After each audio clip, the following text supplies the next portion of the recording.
So basically, we've been discussing life, and we weren't sure whether the subject should be things that we're passionate about and just start spouting out things so you get to know us, or if we should just focus on music.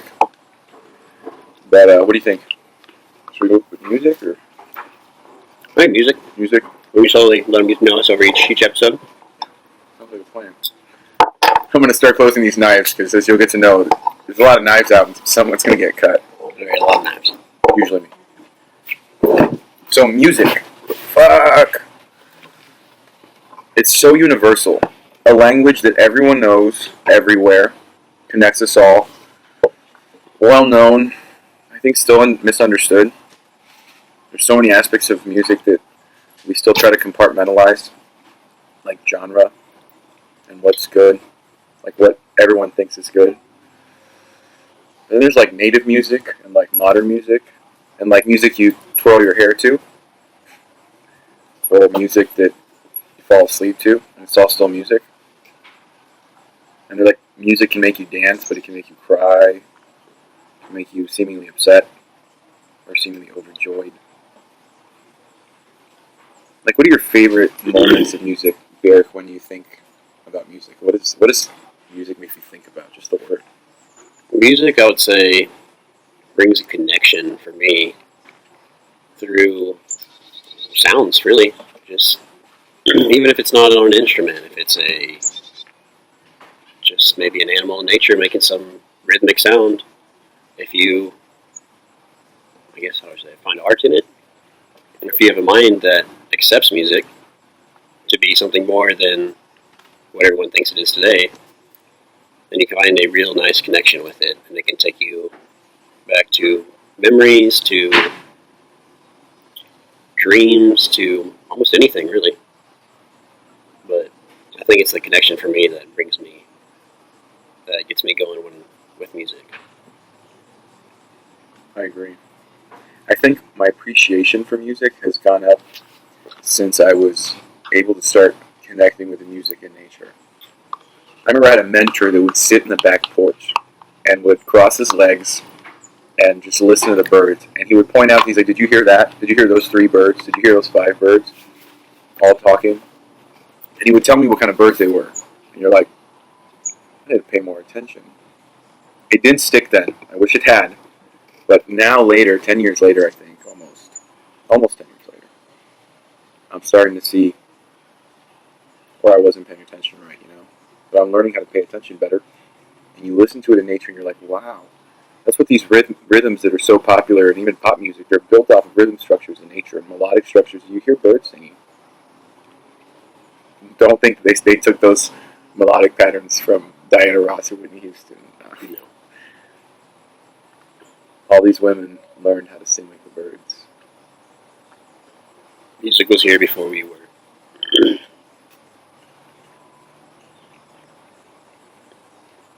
A lot of people now, they don't know how to really listen to it or what to listen for. But it's all around you.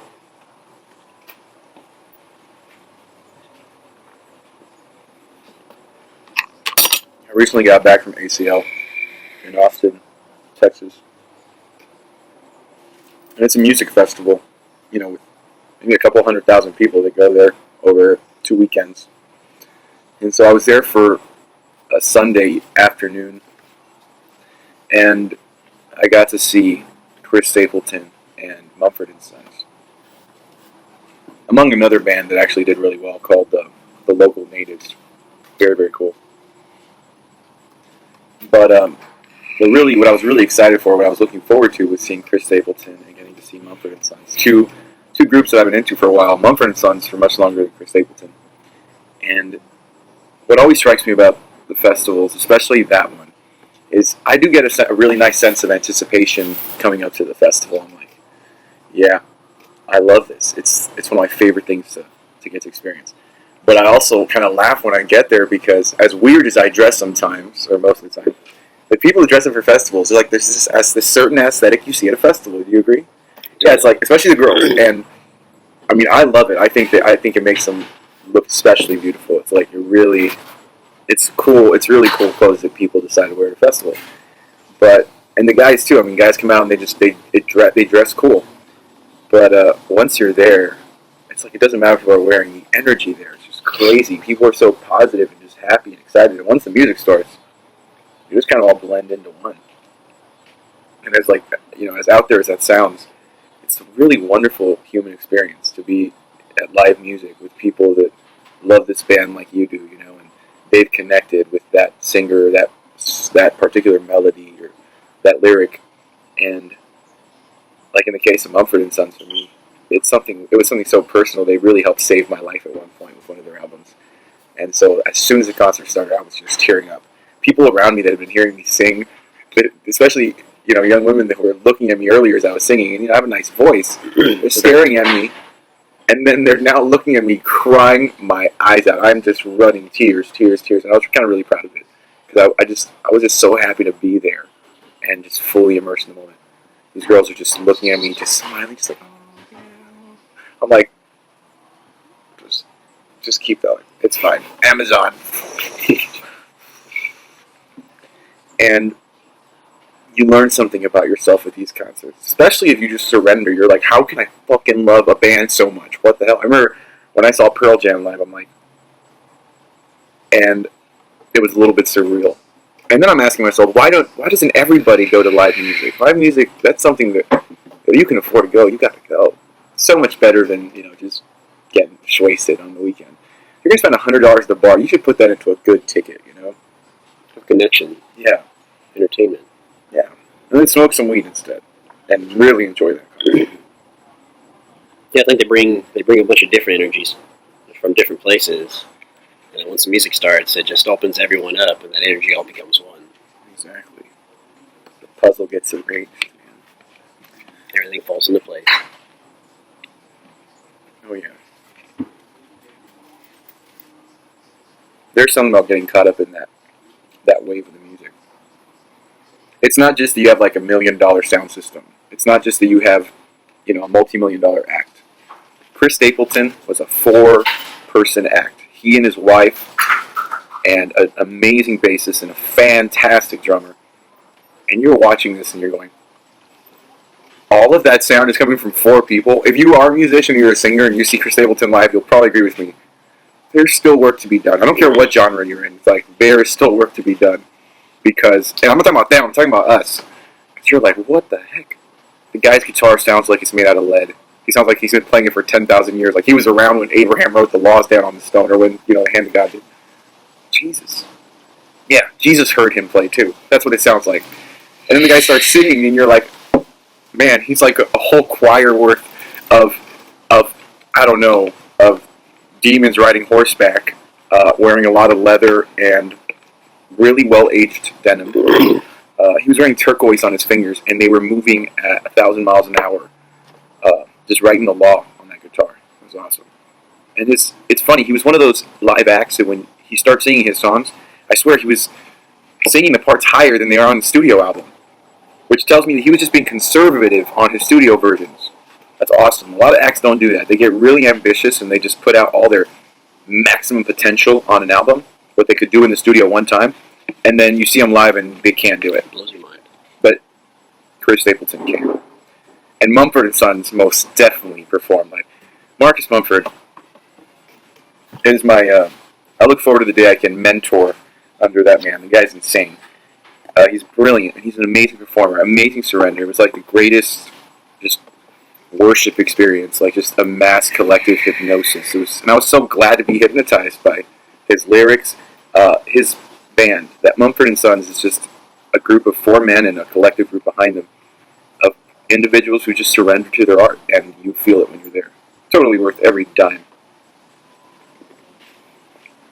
I'm glad you saw Chris Stapleton, though, because I feel like country music hasn't really been country music for a while. Personal opinion, so don't want to rustle anyone's feathers, but I feel like country music has gone downhill, or not necessarily downhill, but it's definitely not country music anymore. It's more of a pop country, I'd say, or something. But I feel Chris Stapleton he's roots. He's down home country, and his music, everything he writes is just amazing and totally worth it. I recommend his music over most anyone nowadays. Everyone's heard Tennessee Whiskey. I've cried to that song before, but never like I cried hearing him play it live. I really connect with it. It's like I've lived that in my life. I don't drink anymore. I haven't drank in almost 3 years. But I was in love with her once. She rode me like her bitch. She made me her bitch. Because I let her. And then I was done with alcohol. And that guy knows that, man. You hear it when he's playing it live. You're like, wow. He's got a lot of soul. I'm glad that there's soul coming back to our music. There's some cats out there that just have so much soul, and they're hitting it like right now. It's pretty sweet. A lot of undiscovered people do. Yeah, tons of undiscovered people. I'm just glad though that the popular music has soul again. A lot of it. Yes. So that at least a generation doesn't forget what soul is. Forget what true music is. Yeah, forget what music is. That's neat to me.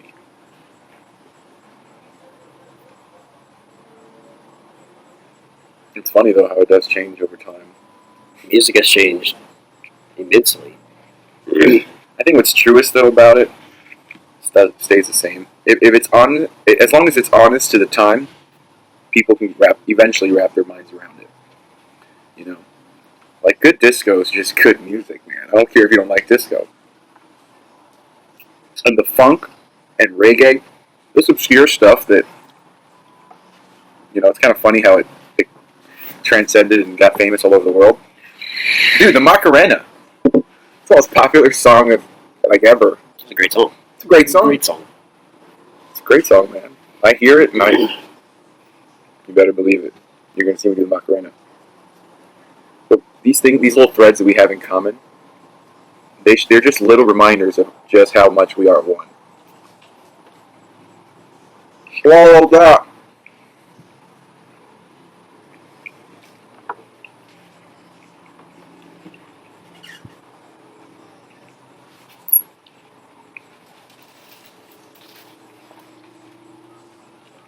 A little phenomenon I always found funny. Tell me if you noticed this too, Derek.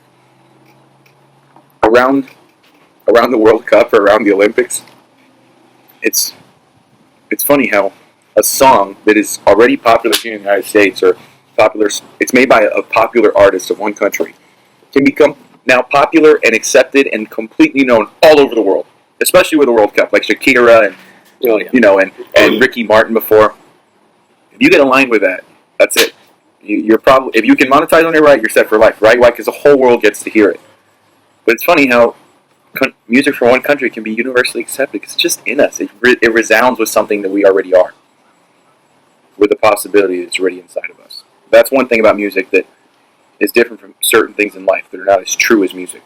Music resounds to the deepest part of who we are. It can make you cry in front of people you don't want to cry in front of because it resonates that much stronger. It picks at you.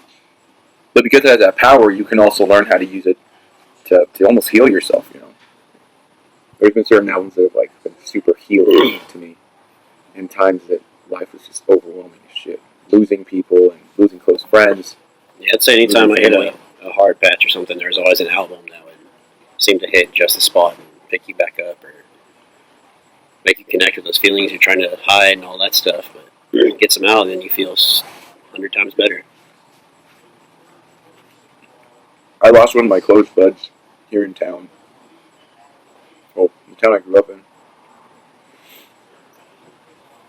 in a motorcycle accident. And I had just gotten into Pearl Jam, ironically. Because I grew up a pastor's son in a conservative home that even listened to rock. So I got into stuff later. But I'd known Pearl Jam, but I had never listened to their album 10, their big debut album, growing up. So it was just funny that I got into that album at that time. And I just remember playing it on repeat. And I started going to the gym a lot. Because this friend and I had worked out together. He had been my trainer when I first started losing weight.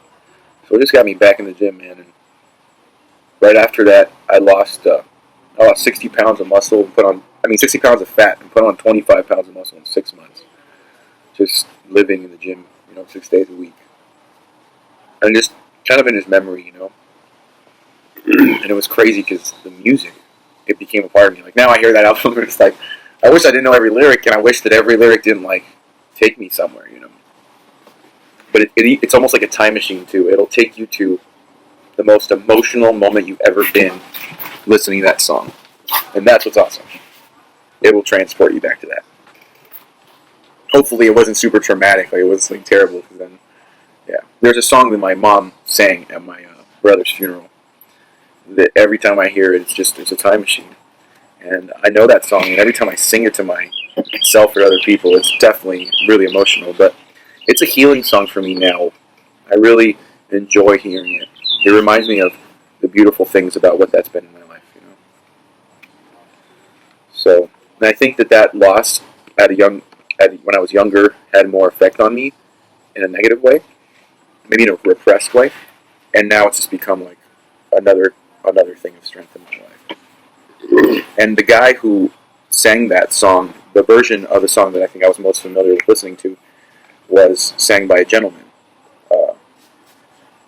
Originally, it was sang by Rocio Ducal, and my mom would listen to her version all the time. And then she introduced me to the version by Juan Gabriel, and that's the version that I would always listen to. And I guess I just always associate with my brother, and he passed away now recently, and it reminded me of that song. And now I'm like, wow, it's funny how powerful that music is, because just to think about the song, not even to think about the lyrics of the song, just thinking about the song, and it makes me tear up a little bit. But it's not a bad thing anymore. It's like a beautiful thing to feel. The music can take you there. It can get you real in like 5 seconds. It's awesome.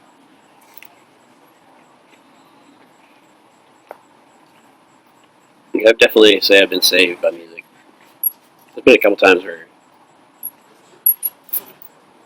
I think because of the music I was listening to, because where it took me emotionally and everything, that it saved me from either hurting myself or someone else, and just picked me up, took me out of a dark place, and now I'm here and I'm happy, I'm alive. Both my legs, ain't got nothing to complain about, so. We take so many things for granted, man. You know, my best friend was telling me the other day, I know he would be happy with me retelling the story. He was sitting in his car parked, and this young woman comes and starts knocking on his window, showing him her phone, which reveals to him that she thinks that he's basically like an Uber driver. It wasn't for Uber, but a similar company. I can't remember what that company was called. But basically, he's an Uber driver, and so he's telling her no. And so through the window, they communicate back and forth, and she goes. She comes back later and starts knocking down the window. And I think this is the way the story goes, but I might have misheard it. But basically, he lowers the window and realizes that she is deaf, and she's trying to communicate to my cousin, that who's my best friend, that if he can help talk to her driver, who is there, but she can't tell him that where to find her. And so basically, since she's already taken a call, she's asking my cousin to help get the driver there. And my cousin, is about to help, but the guy actually ends up pulling up, and she gets to go on her way. So it only serves, basically, to remind him a whole lot of things. We were reflecting on it over the weekend in Austin when I was there with him.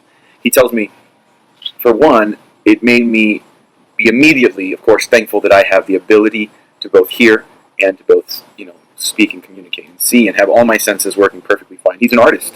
He's a painter, a very talented painter. And just, the typical and yet exceptional creative.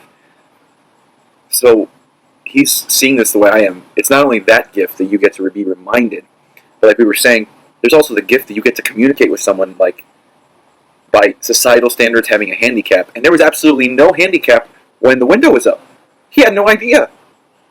They were able to communicate perfectly fine. That's so cool. And that should just remind you that what you might see as some kind of barrier to communication with anyone is always a facade. There's a way around it. Oh, yeah. There is power to deciding you're going to get around that problem. Especially if it's a communication barrier. Especially if it's someone that is in some way marginalized in society by the masses. If your lifestyle or your experience or some part of your life has put it so that you feel or you are being marginalized by society, it is our duty, being inside or outside of that box, to reach out in love. Not in criticism, not in doubt, not in going, well, what about this? Like, don't offer a solution when you haven't walked in the shoes. Don't try to offer an opinion when you haven't walked in Just show love however you can. Show understanding. The more understanding you can find, it's going to be empathy. It's going to be coming from something that's going to deepen your relationship with that person and deepen your ability to have relationships with everybody. I think that's been a powerful lesson in my life for connecting with people. I've been humbled to connect with people with just a different experience. And I just realized they're just me living another life.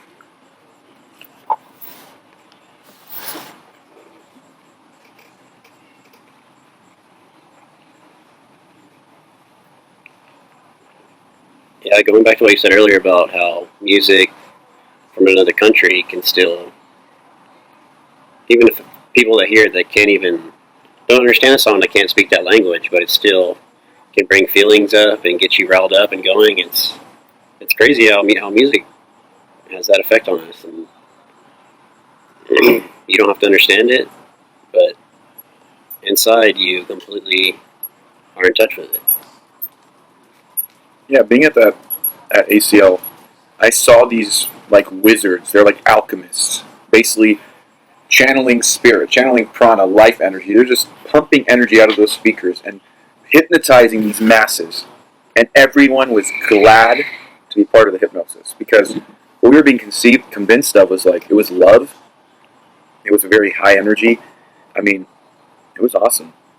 Both Chris Stapleton, actually the three acts I saw, the local natives, Chris Stapleton, and Mumford & Sons, all led me on this roller coaster high and high into what was, bliss and ecstasy. It was amazing. I just sat there with my tears rolling for about 2.5 hours. It's amazing. It was amazing. It was a 2-hour set, and I just kept on.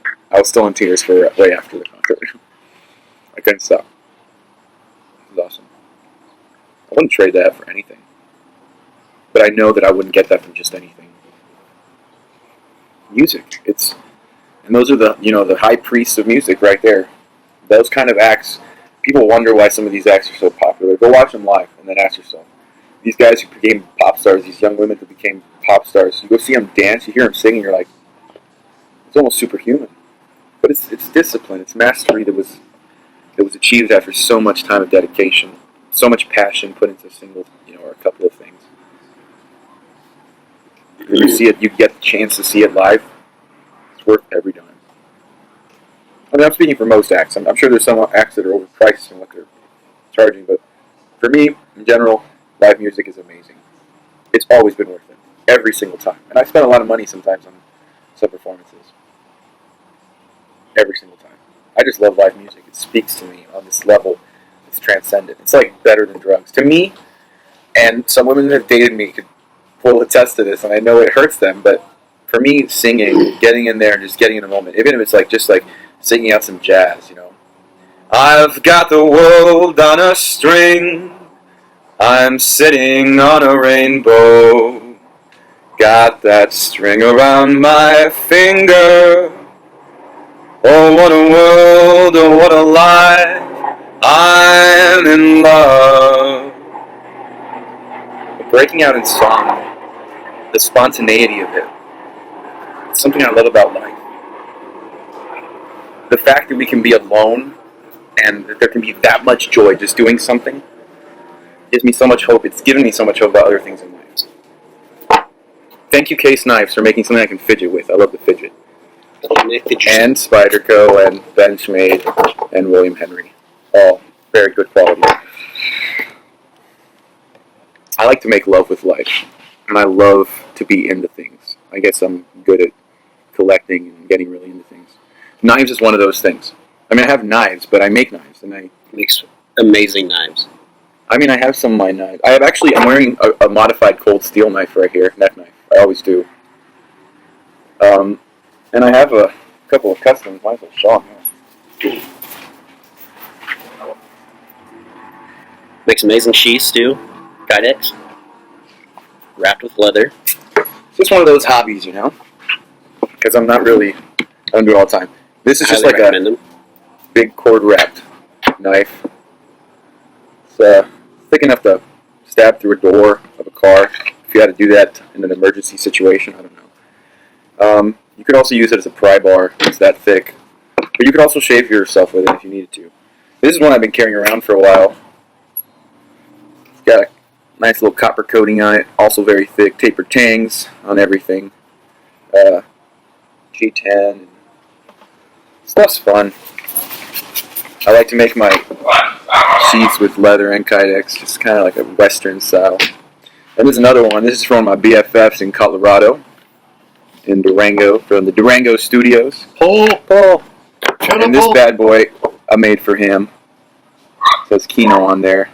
I guess it's kind of a goat to only put your name, but that's what knife makers do. You put your name. If I would have put Paul on there, no one would know.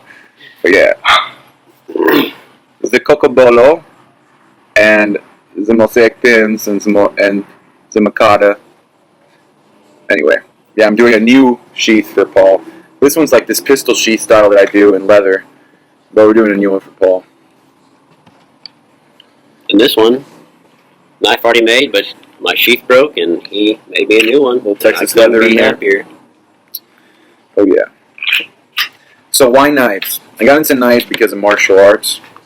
Did martial arts from a young age, and then got really interested again in it when I was an adolescent. So I got into it, and then I got into knife fighting. I mean, you don't actually cut other people, don't worry. But when you study it, at the time I was like, I want to get better knives to do knife fighting with. So that's why I wanted to get into knife making. And so I apprenticed with an amazing gentleman named Bill Keller. And this guy's just really good at what he does. He knows way more than he admits to at one time. He's just an infinite well of knowledge when it comes to... Super nice guy. Yeah, and he's just an awesome guy. But when it comes to knife making, and he's actually a gunsmith also by trade. But retired Air Force, Navy. He's got a true sailor's tongue, and I love him for it. So we basically just, when we are in the shop together, making knives together, we basically listen to pop songs, Adele and Ed Sheeran, and that's what he likes to listen to, really. Like, that's what he puts on. And a lot of country, too. A lot of Chris Stapleton, Leon Bridges, that new soul stuff. Good, really good. And what's the name of the girl that does, the one that does, my bass, all about the bass. Megan Trainor. Yeah, he really likes Megan Trainor too, and he knows all the songs, all the words to every single song. So we're just both singing in the shop, in our aprons, wearing our visors and masks that you're grinding. It's kind of funny, but it's fun, man. And Bill Keller makes amazing knives. If you're into high-end custom knives, gentlemen's folders, flippers, I'm talking about the best shit. You know what I'm talking about. Check out my Instagram and you'll see what I'm talking about. Shit's amazing. These mechanisms and these knives nowadays are crazy. I mean, you're right. Everything's riding on bearings. The tolerances are just ridiculous, and the materials are seemingly made by gods out in space. It's amazing. I feel unworthy to hold his knives. Very it's like Thor's hammer. Yeah, exactly. It's like Molnar.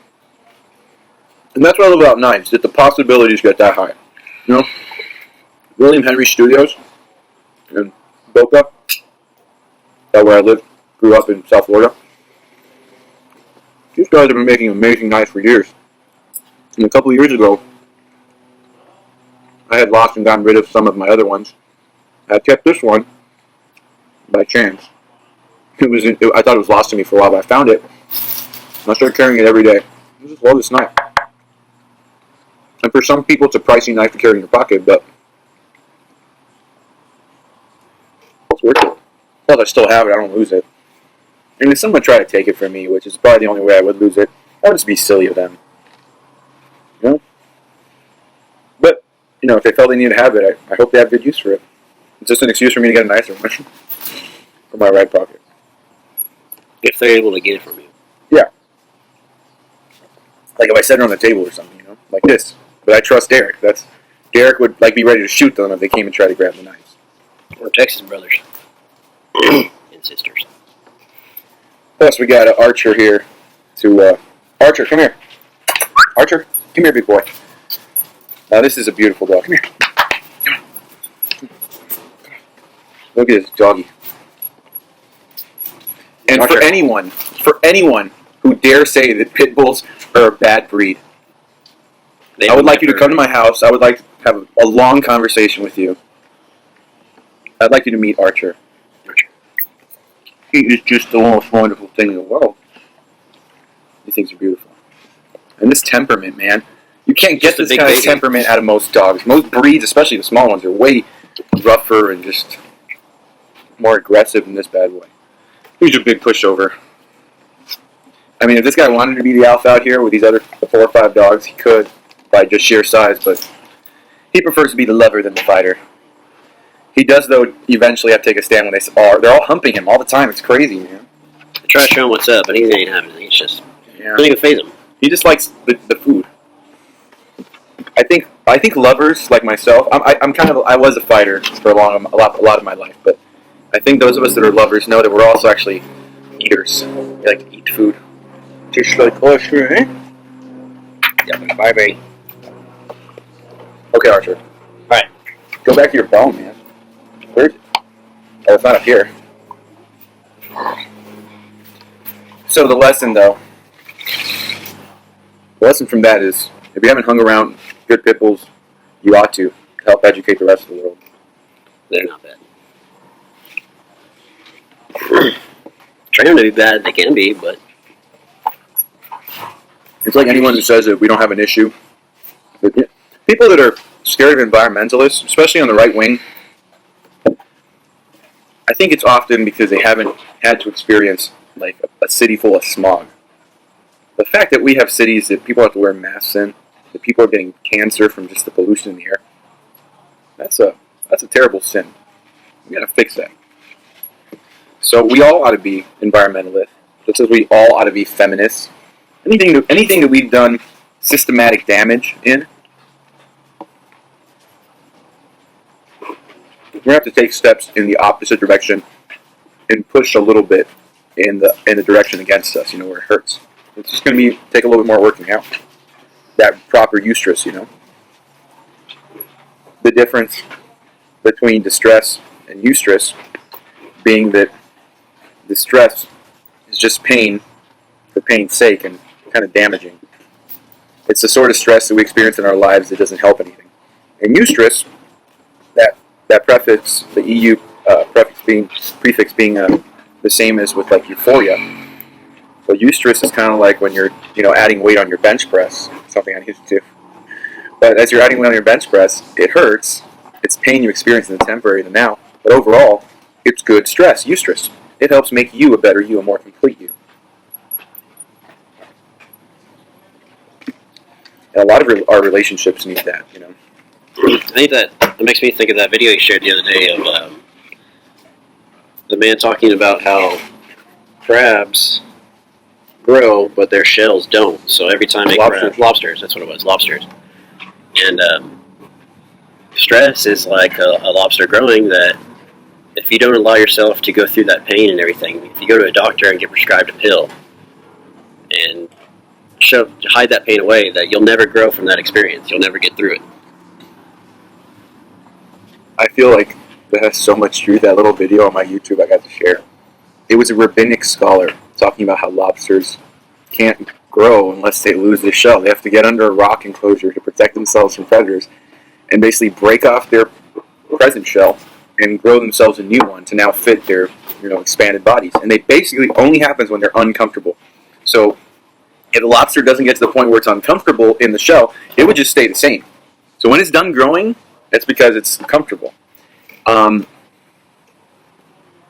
much more of a metaphor for our lives do we want? Or we can ask for from the universe? No, I need better direction. It's funny that we would associate our uncomfortableness with something negative, when in nature we're just being taught that it's a good sign. It's something you ought to look for rather than try to put off to the side. You need to experience it. You need to go through it. It's part of life. We're human, and you try to get around it and put it away for so long, it's eventually going to get out. And who knows what it'll do? It might make you super depressed, or who knows? But you'll never learn if you don't try. Try to get through it on your own. And the whole the fact that it's human is perfectly natural. It's okay for you to have to go into the cave. Just like that crab has to get under the rock to feel protected enough from the predators while he builds that new shell, we have to do that. We have to shed our egos. I mean, I think that's something that Christianity and different religions, just Christianity being the most popular out here, in the West. You have to be ready to shed that ego and die unto yourself to really, really grow. Because without going through those circumstances that make you question who you think you are, your constructs of who you are, like the image you hold of yourself and how you think you ought to relate to other people and how you think people ought to see you or how you would like them to see you versus how they really do. The disparity between those, like if there's a big difference between how you want people to see you and then how you feel that they see you, and that difference is skewed in the negative way, so they're not really seeing you like you want and you think that's a bad thing, that can put a huge weight on the heart. It can drain your energy like a few other things because it gives you this feeling of not belonging, of being an imposter, of going to be found out. And it's basically sitting on the fact that you have a blueprint of life that's not matching up with your reality, and your reality just sucks compared to your blueprint. So eventually you go one of two ways. You go towards the fuck you to the world, you're just pissed off at the world, or you're literally just flipping that around. Fuck you to you, and you're pissed off at yourself and blaming yourself. And a lot of things dealing with your DNA and what you've developed in personality and what you've developed in habits are going to play into that once that happens. So let's say you're really narcissistic, like I am naturally a terrible narcissist. And I don't know if I'm actually ever helping it, but when narcissists go through something like that, while to the world we might project a lot of like outward fuck yous and trying to prove things to the world, really it's because we're pissed off at ourselves. And so most of the behavior that you see outward is confidence. It's just compensation for inner weakness. But the compensation is very selfish, and it fucks with people. And once people are around you long enough, they're wise enough to know that you're just full of shit. But if they ever, fall prey to your pride and to your projections from your pain inside and trying to project on them, woe to them. I'm sorry where I've done that to people. You have to accept that I was that way for the majority of my life, But as you grow up and as the universe shows you something, you also can't live beating yourself up for behavior you had. When you've been through substance abuse, when you've been through addictions, and you come out owning your reality, you realize that you do not dwell in the past. You do not dwell on the things that you did. And there's a huge difference between the eternity of my being, who I really am, and just the temporariness, the temporalness, the instance of the behaviors I might manifest, the things you might see me do. That goes away. It's gone. Once it's gone, it's gone. I just shouldn't do it again. It's the repeating the mistakes that's the silly part. It's constantly repeating the same errors. It's just insanity, ludicrous. But we do it. It's part of the massive hysteria. It's one of those pills everybody already swallowed. So just like in the Matrix, you gotta unplug. You gotta choose that pill. And then you realize you're just unplugging from your own ego, from your own delusions of reality. Do a little fasting, do a little psychedelics, explore some DMT, open up your third eye, stop consuming so much fluoride, stop eating things that mess with your body, that are unnatural, start drinking better water, eating better food, moving, doing yoga, meditating every day, reading better shit, gardening, taking better care of the garden in your mind, putting better seed in there, choosing organic seeds versus artificial seeds. The same shit that you're going to do in your garden, all the best practices in your garden, that's what you should be applying to your mind. And the truth is, just like in case of a coming apocalypse and a failed market, say in a failed market, in 3 days of food supplies, fresh food supplies zapped. You can still get canned stuff, whatever, but fresh, in a city, 3 days, it's done. Unless you have your own source, your own garden. You got to learn. Self-sustain. Got to get to it. And in you taking that same model to your mind, if you don't have something that's homegrown, if you don't have your own pattern for learning what you want to learn quickly, but also covering the basics, learning the universals, the big practices, the big disciplines, learning the big ideas, it's hard to have a good framework for how you want to live your life, how you want to conduct yourself with people, even deciding what kind of person you are, right? The truth is, who you are at your most inner truest self, that being is very simple. Coming to know thyself is about realizing you're just stripping away all your identification, all your attachment to life. But you have to live engaged, maximum engagement, but you can't be just constantly tied down by your identity, by your attachments to things, people, to ideas about yourself. And when you're coming out of addiction, it's like, well, who am I? You have to imagine a better you going and feeding off of that inner you that you've been seeing inside since you were a kid and how you want it to be. And then as it goes maturing in your mind's eye, in your third eye, you have to be able to come to understand the world through a more mature way, but looking at it, knowing it's a new lens. Like, I'm not the person I used to be. I'm a new person. And this new person is open to whatever possibility I want. I have friends sometimes that ask me, how do you find yourself living in prosperity, living just comfortably, getting to travel, having to travel as much as I have? And I tell them, I think that if you want to see the world, you have to know you can. It starts off with that. Let's say you came from a lower middle class family, or you came from a middle class family, you came from an upper class family, whatever you came from. You are used to what you grew up around, whether or not you accept it, until you go and see something more, something different. So our acculturation, as we do travel, starts changing, and we start assimilating with places that we spend a good amount of time in. And you start realizing that you're the exact same thing as this person. You're this person living another life. And then you realize that how different it can be just based on where you've lived. And now you realize in living another life, the customs are different, understandings of the world, identities of the individual, identities of the family, identities of what the role is within society are completely different across, fictional borders. But it's not skin color, it's not geography that separates us. The only thing that ever separates us is ideas. So let's get rid of the shitty ones. It's always been ideas that have separated us. Borders don't exist. Walls only last a certain amount of years. So the only borders that you know of on a map are literally lines that are they're painted on a picture, or they're in your head. They don't actually exist. There are no lines. And that's what's crazy. We've created division that going back to music, we've created a division that we want to even put in our music, and we fought over music. People used to fight punks versus other rockers and heavy metal, and you're just like, what? Why? Because if you think you're different than something, it's eventually going to lead to further tribal thinking. Figure out where tribal thinking's been, and the second you start going there, you'll know where you're going to go. Tribal thinking's like, you're different than me. We got a problem. We can't use the same words. We can't believe the same things. We gotta have everything be unique, and that's your story. This is my story. I feel like a lot of that's in our DNA to look for a tribe, to look for small groups of people to fit in with, and it's just our animal nature. No, we need to figure out a way to become one big tribe all together without these stupid borders. Well, that's definitely the goal. That is the dream. That's where I see we're all going. And the only thing that we have to overcome to get to the oneness is like Dunbar's principle of 150. Dunbar's number, the 150.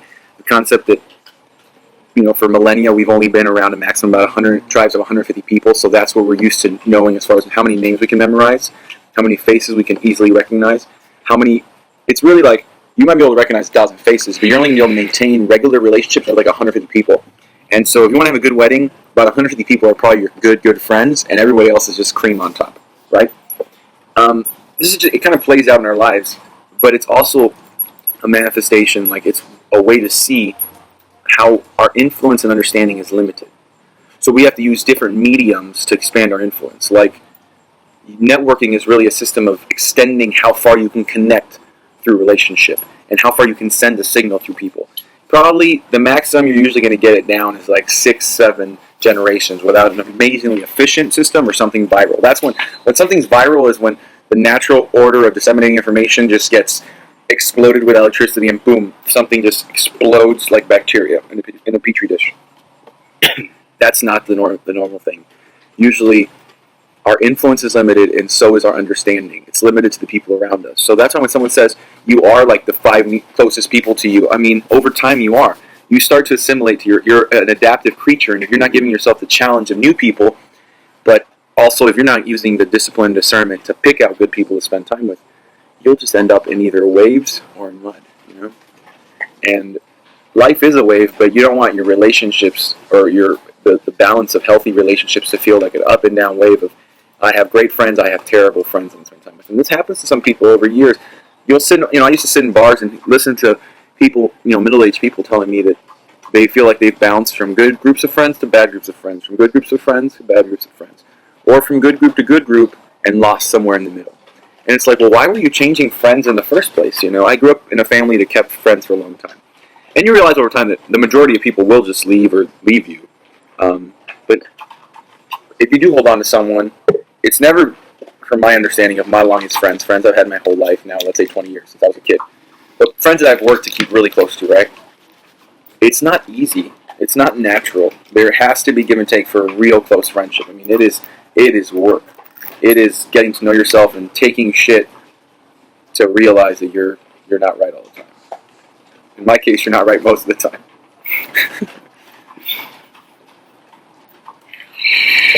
But to realize over time, because it took some convincing, that these people still love you, like they're still willing to hang out with you even though you're nuts.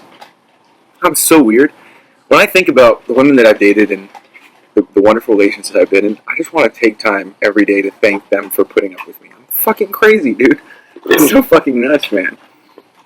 When you're as weird as I am, and people still love you, it gives you hope. Now I just feel like if I had one thing I could preach, it's like, look, you are loved. Believe me. You're not beyond love. You're loved right now. The fact that you're here is reason enough for me to know that everyone has purpose. If you're here, you have purpose. It just took too much fucking coincidence, however you want to put it, for you to be here, for you to stay here, for you to be alive right now. You've dodged death so many times, more times than you could ever imagine. Every time I look into that shit, I'm like, gotta do something with my life. Picking up a new hobby, becoming an Olympian in something. There's so much you can do with life. The possibilities are endless. You are endless possibility. You are endless possibility. I just want to thank every person that told me I could. Not the people that told me it was going to be easy, because fuck them. Everyone that said it was going to be, certain things are going to be easy. There's nothing easy. Nothing good's easy. But the fact that it's just possible, man.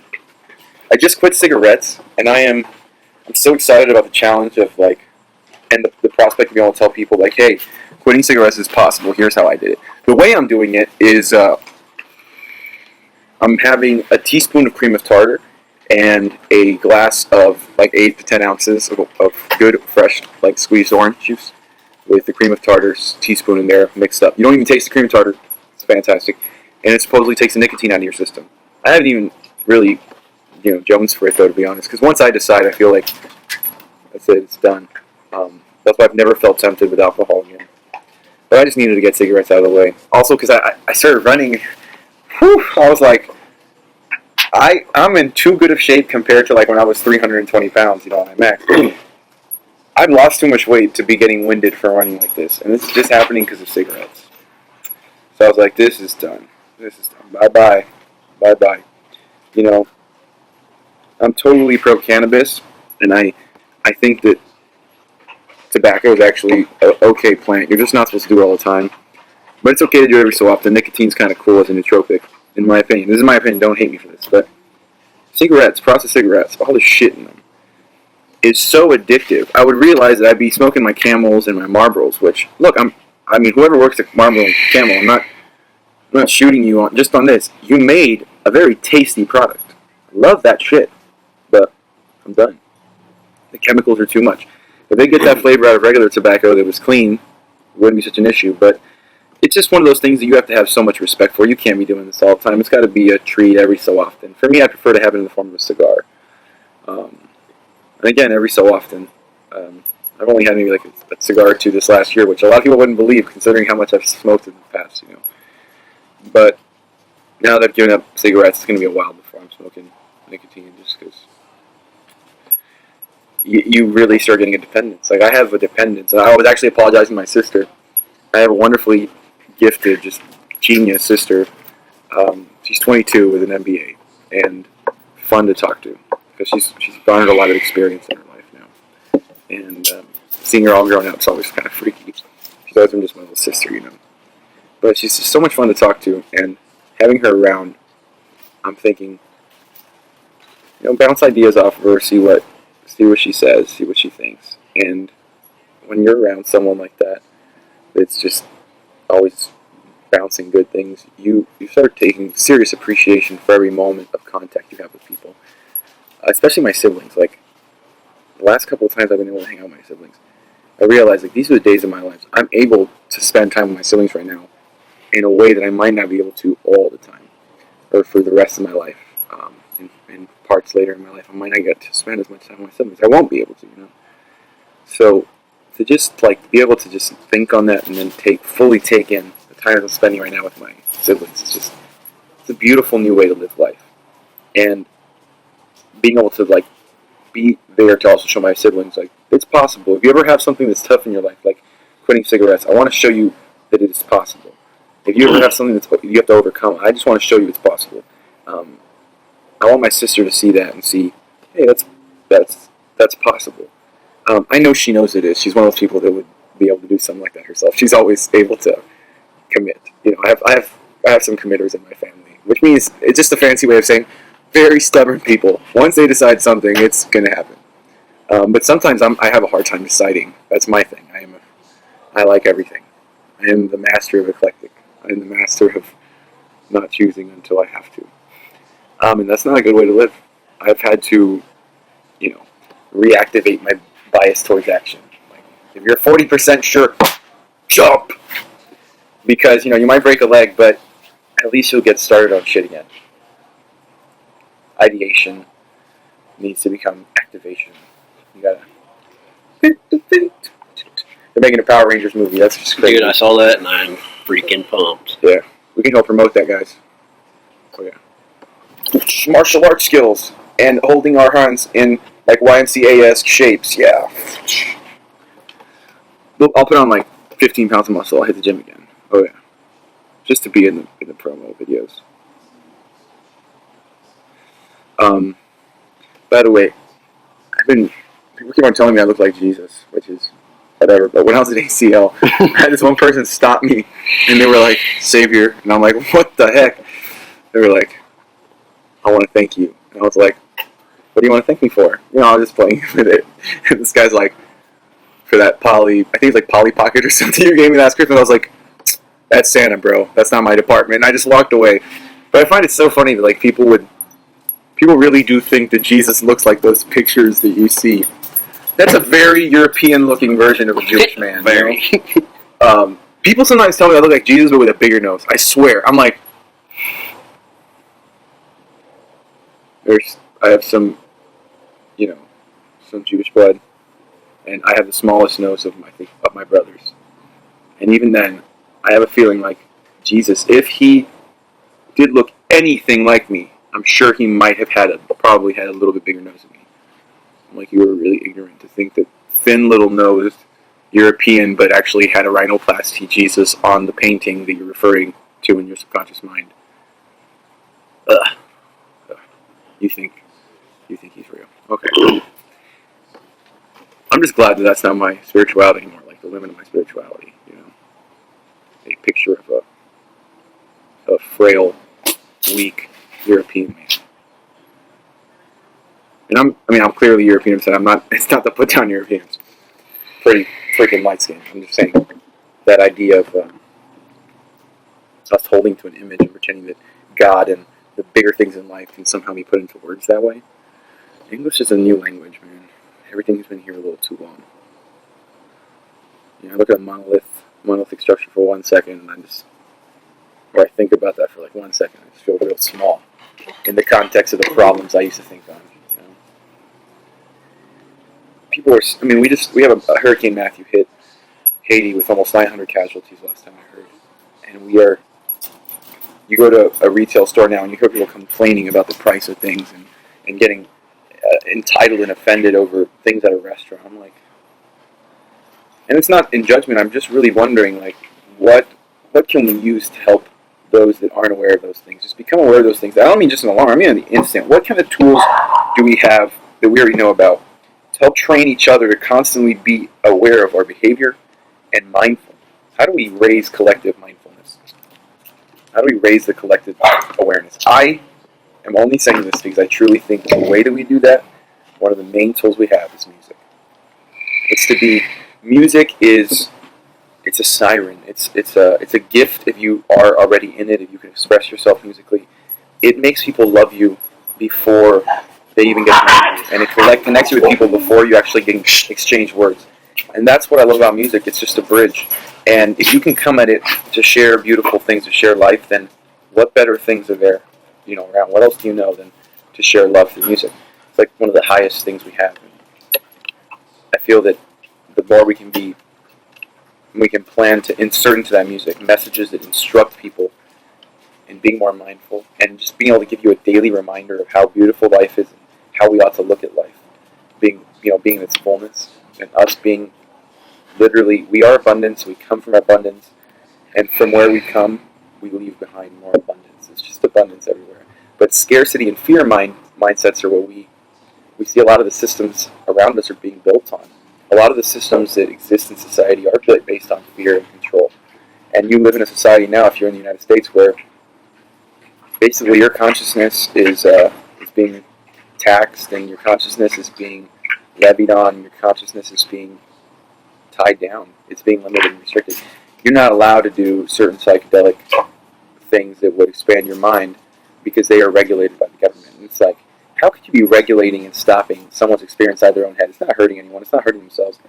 And the truth is, in the majority of the experience, if you were to study it more and immerse yourself in it and approach it scientifically in an experimental way, being methodical and taking it as a learning experience, you do actually walk away and apply lessons from, it's hugely positively impacting on your life. So why would anyone seek to alter that, to put a hamper on that, if not that there is a system of control in place? And why would anyone restrict cannabis for medical research or for use in applications where we already know it has medical benefits? If not, the only reason they want to restrict that is because they have some amazing thing to gain from stopping such a good thing from happening. And the amazing thing they have to gain is only amazing in their own eyes. It's the profits they're making at the expense of other people. Big pharma. That's not to say that profits are bad. I'm very capitalistic, and I'm very much a man that believes in markets, and I believe in free markets. But I also believe that those of us that are sons of the kingdom, those of us that are children of the future, people that are looking forward with great positivity and great positive intent for what we want to see created around us, we have to just vehemently oppose those sorts of companies, those sorts of governments that would try to take away freedom in whatever way, or monetize on the suffering of others. And you do it, first of all, by not purchasing their products, obviously. And then when you're a bigger player, you do it by trying to get them out of business. It's trying to offer an alternative that you can monetize on to grow bigger than them and take them out of business, take the market out from under them. The 1800s, French definition of an entrepreneur was basically someone who took capital from one system or task or business to a more efficient system, task, business. And I think that's what those of us that want to use social economics and social entrepreneurship to invest in human capital, to invest in the future of our country, the future of our individual states, the future of our family even, but also the future of the world, the collective, this hemisphere, our trade partners, but really the whole world and humanity as a whole, that being the real focus. That if the humanity as a whole isn't winning in this step or the next step, then it's not a good chess move. It's not a good direction to invest. We have a whole generation of superstar investors like Warren Buffett and Charlie Munger that are following value-based investments they studied from the camps of Ben Graham. But yet they invested in companies like Coca-Cola. Coca-Cola owns a whole lot of other brands that you can argue are better, but soda is just, it's really a vice, Now, is he right that people are going to keep drinking it? Hell yeah. No one's been successful in getting people to stop drinking it. And believe me, if Derek will tell you, I'm obsessed with Warren Buffett and Charlie Munger. I read everything and I quote them all the time. But my go around, I'm not going to buy a company like Coke. I don't think it's useful enough. We've created a need where it's really only a want. We shouldn't have exercised that much. Soda Soda shouldn't be your water in Africa, okay? We shouldn't be taking soda to starving kids, is what I'm saying.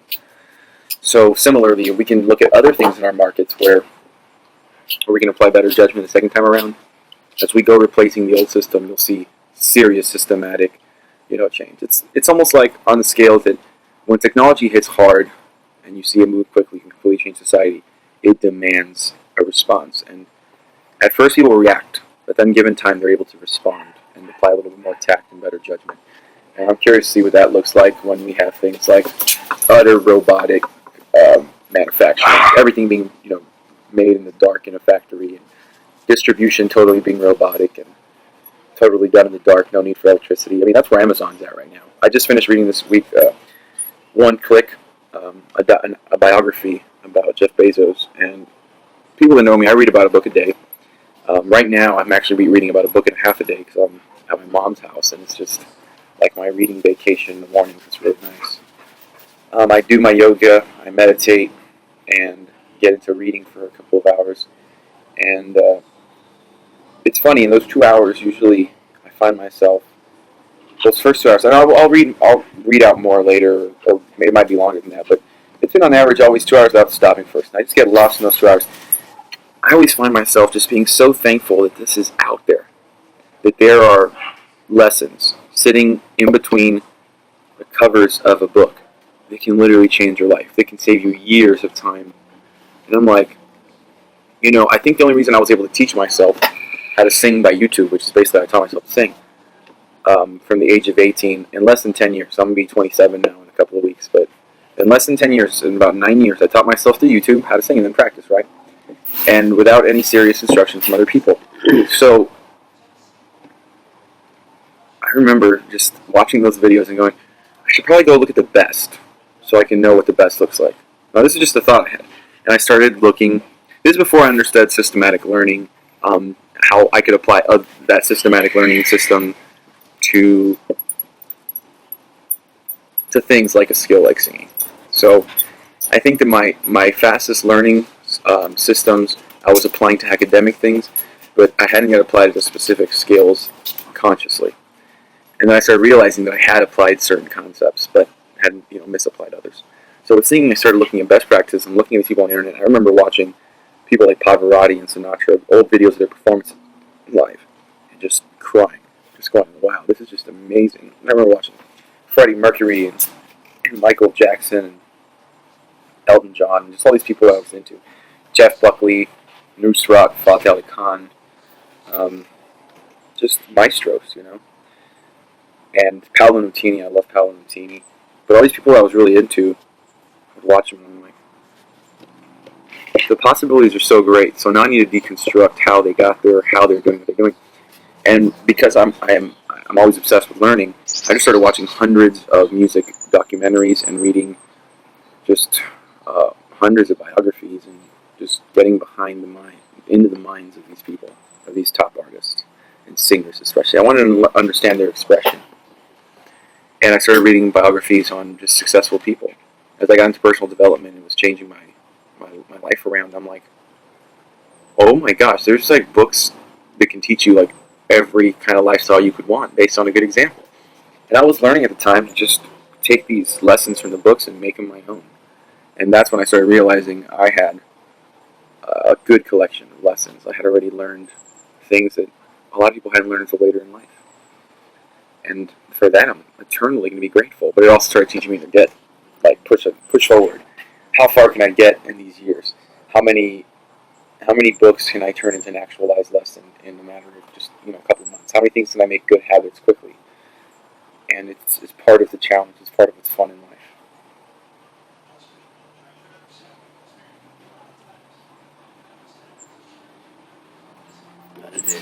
That it is, my friend. I just realized it's already going to be 6. I'm going to call it a day. Until next time. We're going to do this video on YouTube. Put some clips from it on Insta and on Facebook. And then we'll do an audio version for podcast. It's gonna be free. Should be fun. The Tune first in. one. Tune in, and we'll talk about all kinds of shit. And take suggestions on topics. I got a lot of topics I'll be posting up that will solidify as we talk about.